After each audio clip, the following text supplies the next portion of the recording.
Good afternoon, statics class. This is week 3, Wednesday lecture. We're starting on chapter 3 of particle equilibrium.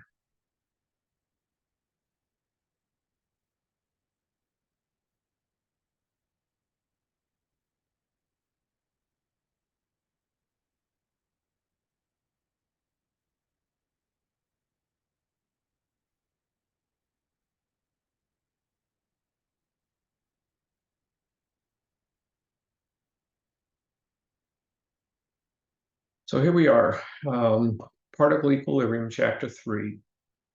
And this is really the first problem type in a series of problem types that are indicative of what statics is all about. This is probably the easiest problem type that you'll get. We only use one equation, and we can have 2 scalar equations or 3 scalar equations, but one overall vector equation that we use to solve problems. So a particle is at rest, if originally is at rest. It can be under a force, again, if it's moving with constant velocity, but we're concerned with all our problems of static equilibrium. Okay, in other words, the particle is not moving, it's in static equilibrium. And we want to satisfy Newton's first law, which is the sum of forces equal to 0. We translate that also to say that the vector sum of all forces acting on a particle equal to 0. This is both a necessary condition and it's a sufficient condition, which also then satisfies F equals ma. Okay, so this is what we're looking at. This is the equation to solve everything here in chapter 3. Sum of forces equal to 0. And we can also show that this condition of F equals ma, since it's static, 0 is equal to ma, so acceleration is 0. Velocity is constant, and we do this. One of the things that we're going to learn in here, and I probably have mentioned this before, is we're going to learn about the free body diagram. It's important in this chapter, but it's more so in subsequent chapters that we be able to draw a free body diagram. As we go along next two or three chapters, the problems themselves become more complicated because you may be looking at a piece of equipment and you want to find a force or two in a piece of equipment. And what you have to do is get rid of all the extraneous information so that what you're looking at is simply the forces and the supporting conditions for those forces. So what we do is we suspend the particle, in this case, in space. This could be actually a support in a truss for web support. We have some forces acting in this plate. It may be a plate. We have several forces coming in. What we do is we get rid of the plate, and you'll see all these forces are going to be acting through a single point on this plate. And so in effect, what we do is we just simply suspend this in space, and the free body diagram is just, in this particle problem, is just a point. It's just a particle. We get rid of everything else in there, and I'll show you that when we get into some problems. We show all known and unknown forces, and then we draw the free body diagram. We have 2 special types of connections that we'll look at in this chapter. And the first connection is a spring. And so what I have here is a spring, and we're going to apply a force on this spring, and this spring is going to extend. Okay, it's going to become elongated. We could also have a force pushing in on this spring, and it would be compressed. I think you know from physics and maybe in other engineering course if you've taken them. A spring has what's called a spring constant. It relates to the stiffness of the spring. We give that a value K. It has a Newton meter as the units for K, so it's Newton per meter. And S is the distance the spring is elongated or compressed. And I actually show it throughout the whole spring, but there'll be an initial condition of this spring, and then that distance S is the distance measured from the unloaded position of the spring to the loaded position of the spring. So S is the elongated or compressed part of the spring from an unloaded state, basically a zero condition. And we know that force is equal to the spring constant time this distance that it's elongated or compressed. Units are Newton per meter, that's K. S, the distance, is given in meters, and so the force is given as newtons. One of the cautions in here is usually the configurations we're looking at, they're in millimeters. They're not, we don't have these huge springs in meters. So what you need to be careful about is converting the millimeters to meters when you put it in this equation. Okay, so it's S is in meters. The next type of configuration that we might look at are cables and pulleys. Here we have a system. This could be wrapped around a wheel-like configuration. Again, attachment here, and we're running a cable across this pulley system. We're applying a tension T on this cable, and this tension is going to occur throughout the cable. So if there's tension on this side with T, there'll be tension on this side, T. And if we had another pulley system tied off here and it was running around this way, this would also be T, and you could have as many as you want. And we're going to assume these are frictionless, okay? So that T could just go on through a system, and we'll take a look at some problems later on where we have this system.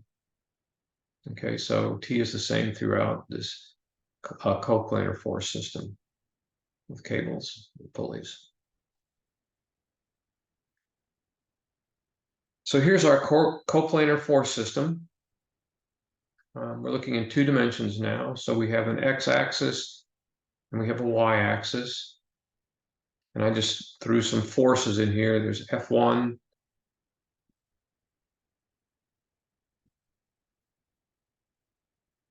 We have an F2 in this quadrant. We might have an F3 and an F4.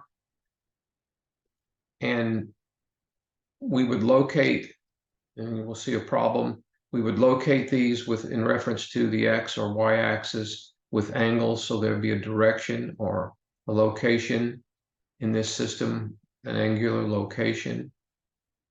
Okay, so we'd have a system of angles in here also. And the equation, I said this is the easiest problem we're going to do in here now. There's one equation, sum of forces equal to 0. So if we're looking at a two-dimensional axis system, we actually have two equations. Sum of forces in the x equal to 0 and sum of forces in the y equal to 0. Since we have two equations, we'll be able to solve for two unknowns at the most. This could be two unknown forces. It could be a force and an angle. It could be two angles that are unknown. Okay, so we can solve for two unknowns.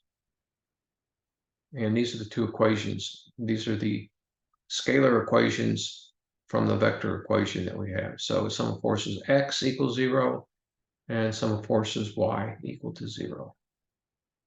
And I wrote it here as using unit vectors, sum of f sub x I plus sum of f sub y j.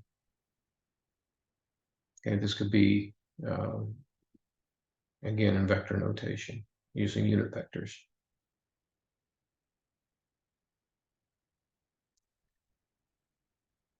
If you have an unknown force in an unknown direction, say plus or minus, and you don't know the direction, assume a direction. You just simply select a direction. And this could be an unknown force to balance, say, three forces. You got another unknown force. You want the system to be in equilibrium. What is that force and what direction would it be in? Plus or minus. If you don't know what direction it would be, just assume a direction. And if your answer comes out to be negative, the direction was incorrect. You just simply change the direction. So if you assume a positive direction on a force, your answer comes out to be negative. That force that you assumed was positive is actually negative. But what's interesting is the magnitude won't change. You'll get the correct magnitude. The only thing that'll be different will be the direction. And the way you can tell that your direction that you selected was incorrect, your answer comes out to be negative. Okay, just change the answer to positive and just change the direction on that assumed force that you used. So a free body diagram, we'll look at this a little closer in some of the examples. For instance, forces acting on a support. So what we had here was some type of support system, and the first problem we'll do, we'll show you this. And what we did is we removed that support system and drew the free body diagram, all forces acting at a point. Okay. You want to show along the x and y axis, you want to show and label all forces and the direction. So you want to get the direction correct on there. And again, if you don't know the direction on them, assume a direction. If your answer comes out negative, you assume the wrong direction. And then we solve very simply.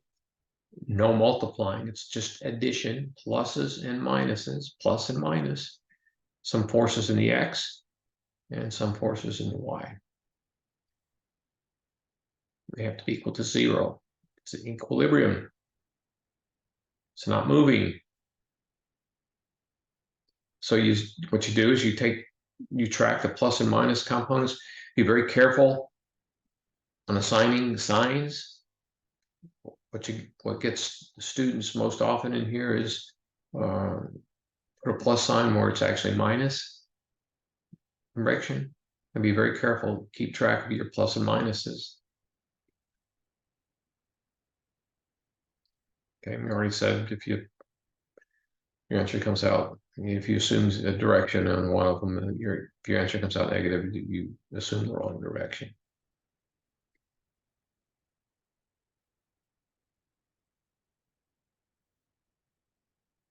So we're going to do some problems. This is problem 3-3 in your textbook.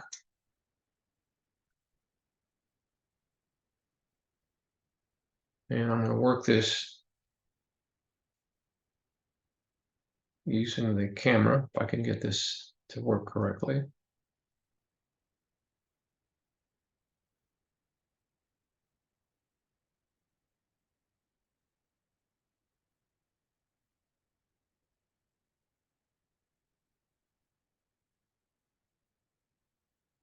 See if I get this to come up.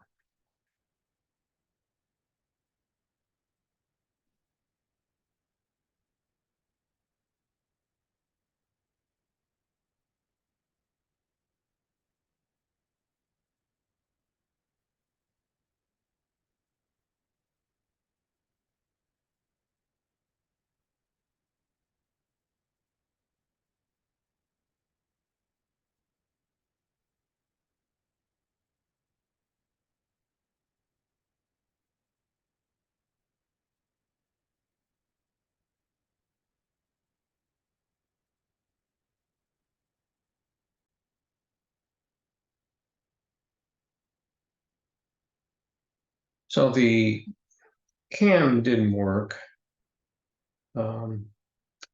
Visualizer, the camera, I'm going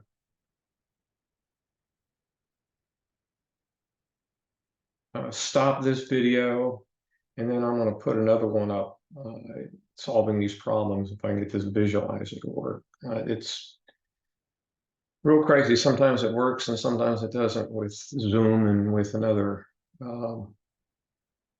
video that's going on too. So let me I'll have it 2 parts. There'll be this one, and I'll work some problems for the second one.